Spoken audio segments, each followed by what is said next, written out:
Et bonsoir à tous. Donc effectivement, ça ne vous a sans doute pas échappé, en tout cas pour ceux qui sont très au front en fait avec de la distribution. Sur les 2 dernières années, en fait, on a vécu une période tout à fait inédite avec des changements tout à fait majeurs. Donc en fait, l'idée, c'est un petit peu de se pencher sur ce que ça peut impacter en ne traitant effectivement que vraiment les points principaux. Donc effectivement, je voulais vous parler en fait des principales dynamiques de consommation qui sont liées en fait à ces évolutions de la distribution. De manière très rapide, en rappel. Donc, les produits du porc, en fait, présentent une forme de résilience importante quand on regarde, en fait, la consommation apparente en kilos équivalent carcasse par habitant par an, et pour une évolution entre 2000 et 2025. Donc, sur les 10 dernières années, on est à moins 0,5%. Par comparaison, on en a parlé un petit peu, en fait, plus tôt dans la journée. En bœuf, en fait, on est à moins 1,5%. Et la volaille, en fait, grande gagnante, en fait, qui a dépassé le porc dans la consommation, en fait, depuis 2024, est à plus de 2,4% par an. Mais derrière, en fait, la résilience apparente, en fait, des produits du porc, ça a été évoqué tout à l'heure un petit peu plus tôt, il y a quand même des questions assez importantes, en fait, derrière de valorisation et de débouchés de marché. Puisqu'en fait, quand on regarde la consommation à domicile, en fait, on a un repli qui est 2 fois plus rapide, avec moins 1,1% sur la même période. Et des transferts potentiels en fait de relais de croissance que sont d'une part la restauration à domicile. Alors, on ne connaît pas bien la croissance des produits du porc, Julia Gassier tout à l'heure vous en parlera plus en avant, mais globalement les produits de consommation en restauration à domicile progressent selon les données de l'INSEE de plus 5% par an sur les 10 dernières années.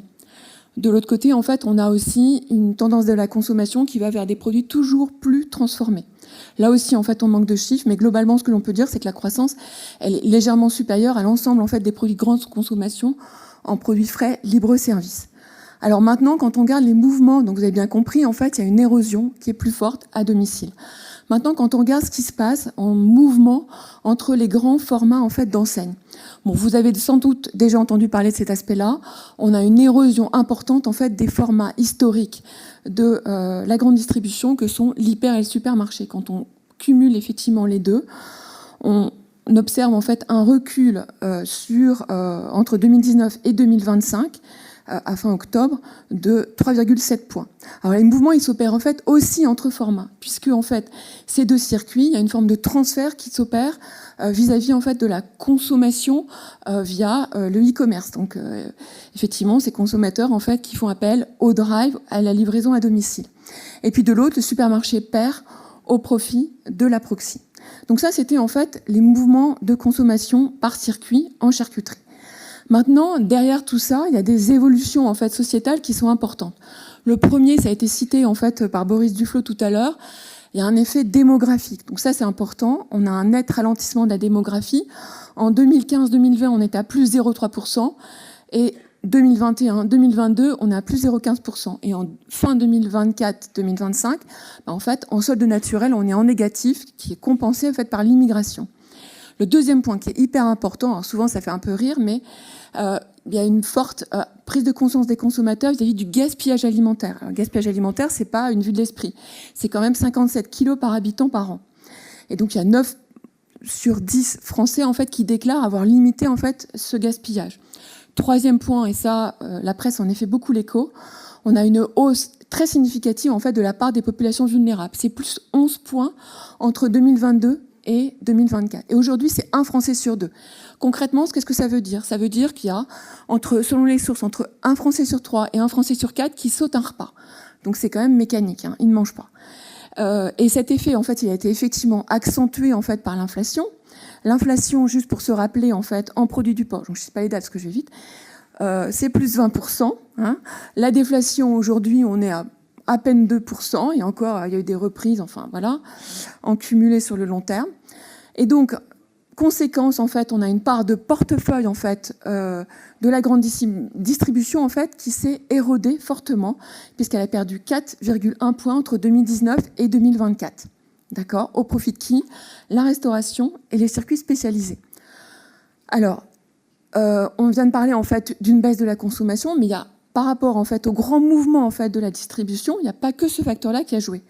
Le deuxième facteur qui a joué très significativement, c'est un parc d'hypermarchés et de supermarchés qui ne progresse pas.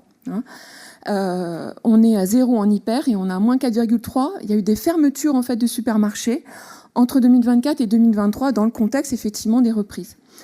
Et puis, de l'autre côté, en fait, on a des spécialistes du frais. Là aussi, la presse en est fait l'écho à plus 4,8%, hein, avec une autre promesse, en fait, d'offres. Et puis, les discounters, en fait, aussi, qui se développent.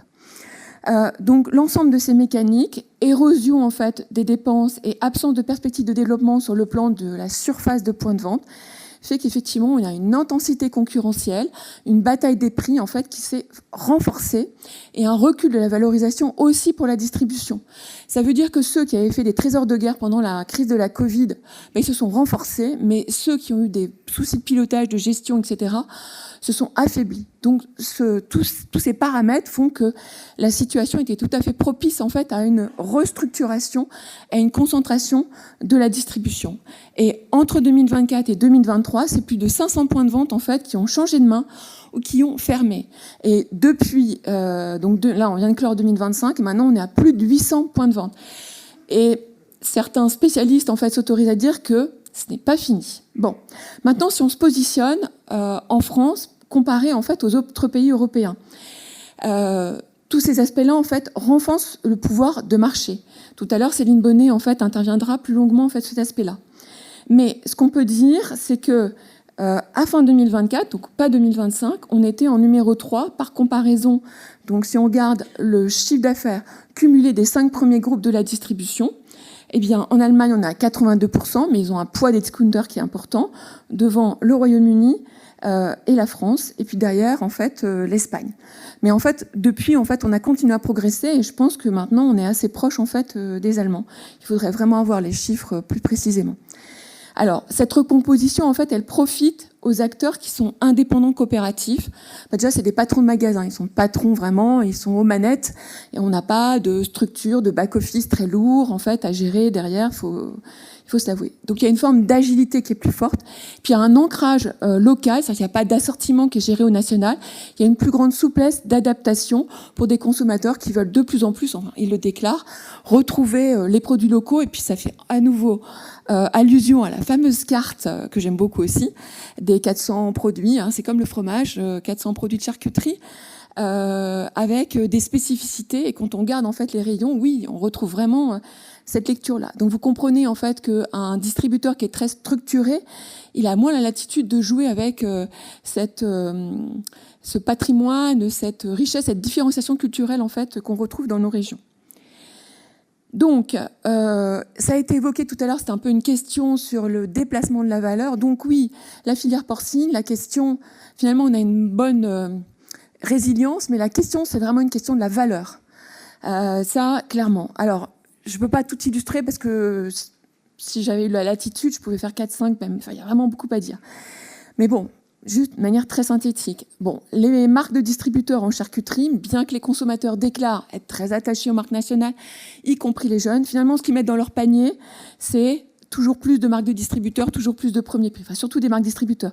En 2024, c'est 54,1% de produits de charcuterie. Ça progresse de presque 3 points par rapport à 2019 en 5 ans. Quand on se compare en fait sur l'ensemble en fait des produits de frais libre-service, eh bien en fait on peut voir que comparé à la France en fait on est à 10 points de plus presque. Et quand on regarde par rapport aux autres pays, les Espagnols sont bien plus bien plus loin devant nous, mais ils ont une particularité, c'est qu'il y a Mercadona qui est très fort. Et puis derrière, il y a les Pays-Bas, et on retrouve en fait l'Allemagne avec aussi un poids des discounters. Le deuxième point qui est important, c'est que, ok, effectivement, le e-commerce se développe, mais le e-commerce, c'est aussi une couche de serviciel. Donc derrière, en fait, le poids du produit dans le prix en fait que va payer le consommateur, finalement, il est un peu tendu.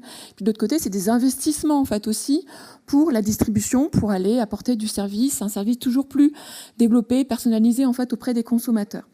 Et en plus, en fait, en charcuterie, on ne capte pas forcément cette croissance. Sur l'ensemble des produits, c'est 11%. Sur la charcuterie, entre 2019 et 2024, c'est 8,2%. J'aime faire des comparaisons avec le fromage. Alors en fromage, c'est 9,4%. En crèmerie, c'est 12,5%. De l'autre côté, en viande, eh bien, en volaille, on est à 7,2%. Quand en porc, on est uniquement à 2,8%. Pourquoi ? Il y a plusieurs choses. C'est qu'il y a quand même en fait une forte commodification en fait aussi des produits qui vont en fait en e-commerce, et que la volaille peut sans doute plus répondre à cet aspect-là, et que la deuxième chose c'est j'ai perdu le fil. Que la deuxième chose, c'est que il y a des coûts de référencement qui sont importants et qu'on a peu de produits en fait à poids fixe, libre-service, etc. encore en port.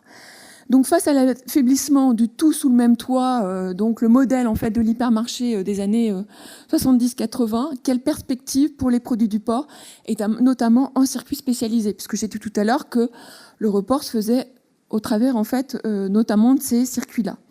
Donc le consommateur, il est plus volatile. On a plus 7% d'enseignes fréquentées. Il cible, il fait moins de plein, il fait des achats plus fragmentés. Et donc le nombre d'enseignes visitées, il évolue à la hausse.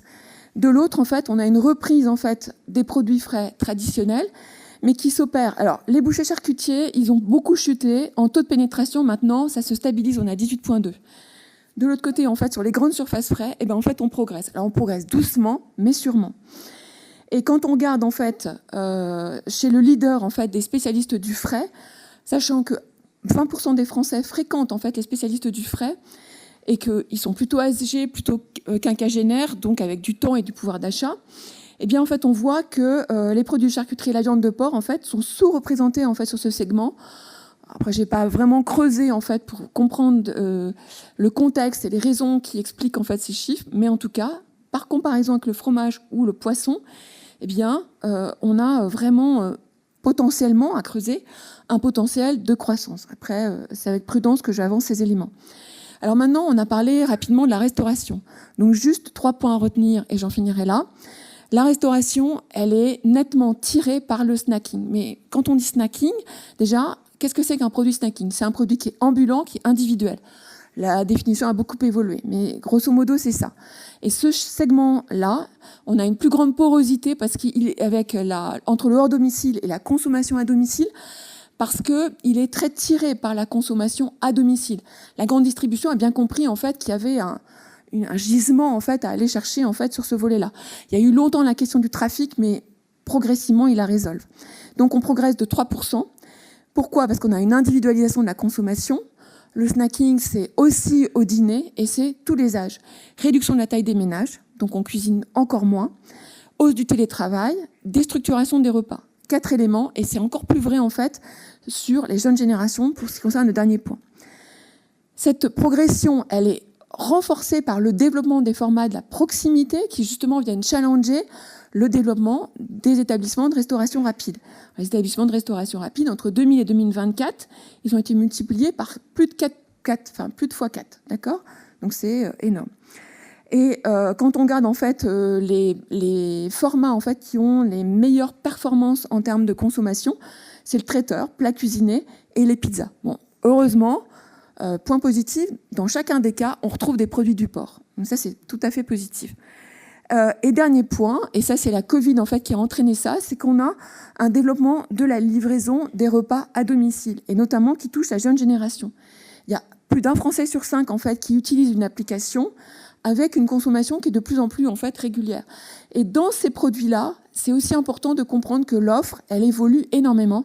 C'est pas le même type d'offre, c'est pas l'offre qu'on consomme en fait en grande distribution ni en restauration. Elle doit être transportée, réchauffable. Enfin, il y a vraiment aussi une évolution d'offre. Donc conclusion, on a parlé d'innovation, d'investissement. Effectivement, je rejoins ce qui a été dit en fait plus tôt dans la journée. Effectivement, il y a une résilience, mais c'est vraiment les enjeux, c'est autour de la recherche de la valeur avec une adaptation continue et affirmée par rapport aux nouveaux usages pour aller chercher en fait les niches de valorisation. Sur les secteurs en croissance, peut-être que la filière porcine, elle a encore un levier d'amélioration en fait à aller chercher en e-commerce, en proximité, sur des offres prêtes à consommer. On a une intensification de la porosité entre la consommation hors domicile et à domicile.